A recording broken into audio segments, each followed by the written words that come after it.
Hormat para anggota Dewan, hadirin sekalian yang kami muliakan. Marilah kita memasuki acara terakhir rapat paripurna Dewan hari ini, yaitu persetujuan terhadap permohonan pertimbangan pemberian kewarganegaraan Republik Indonesia dilanjutkan dengan pengambilan keputusan. Berdasarkan Surat Presiden nomor R26 dan R27 tanggal 11 Juni, hal permohonan pertimbangan pemberian kewarganegaraan Republik Indonesia atas nama Saudara Michel Lee Becker dan Saudara Luke Anthony Fikri, serta sesuai dengan hasil rapat konsultasi pengganti rapat BAMUS antara pimpinan DPR RI dan pimpinan fraksi-fraksi pada tanggal 29 Juni 2026 telah menugaskan Komisi 10 dan Komisi 13 untuk melakukan pembahasan dan selanjutnya diputuskan dalam rapat paripurna. Berdasarkan hasil pembahasan Komisi 10 dan Komisi 13 DPR RI, memutuskan menyetujui pertimbangan kewarganegaraan Republik Indonesia kepada Saudara Michel Lee Becker dan Saudara Luke Anthony Fikri.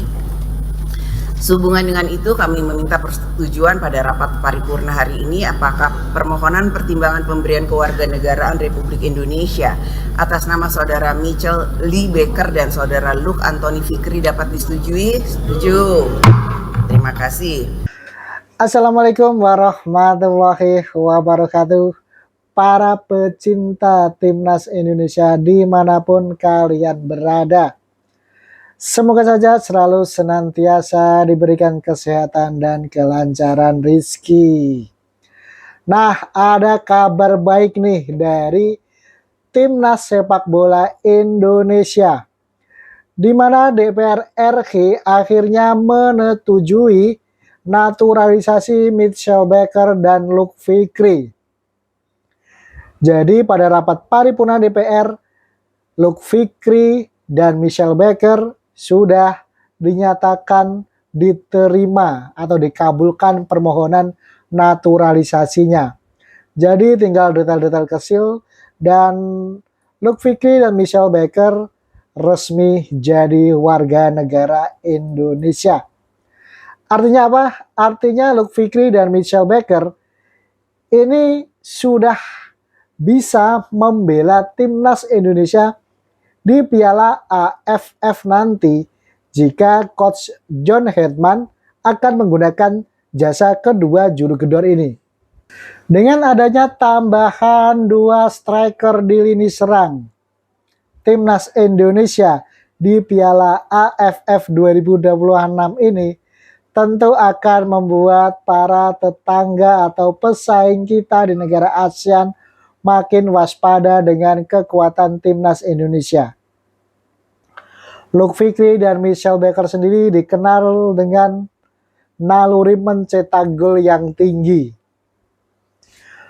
Michel Becker meskipun belum bermain secara profesional, tapi dia adalah pemuda berbakat dengan naluri mencetak gol yang luar biasa. Di Liga Kampus di Amerika, dia jadi salah satu talenta yang masuk daftar pemain berbakat di MLS Amerika. Sedangkan untuk Luke Fikri, seorang talenta muda bermain secara profesional di Australia. Dia juga punya visi yang baik, kecepatan, postur tubuh yang ideal sebagai seorang striker, dan yang tak kalah penting, dia punya naluri mencetak gol yang tinggi dan kerap melakukan syuting-syuting dari luar kotak penalti yang tentu akan jadi opsi menarik di pasukan Coach John Herdman nanti. Nah, kira-kira gimana nih pendapat kalian terkait Luke Fikri dan Michel Becker yang resmi jadi warga negara Indonesia yang kemungkinan besar akan bisa diturunkan di Piala AFF 2026 nanti. Silahkan tuliskan opinimu di kolom komentar yang tersedia. Terima kasih.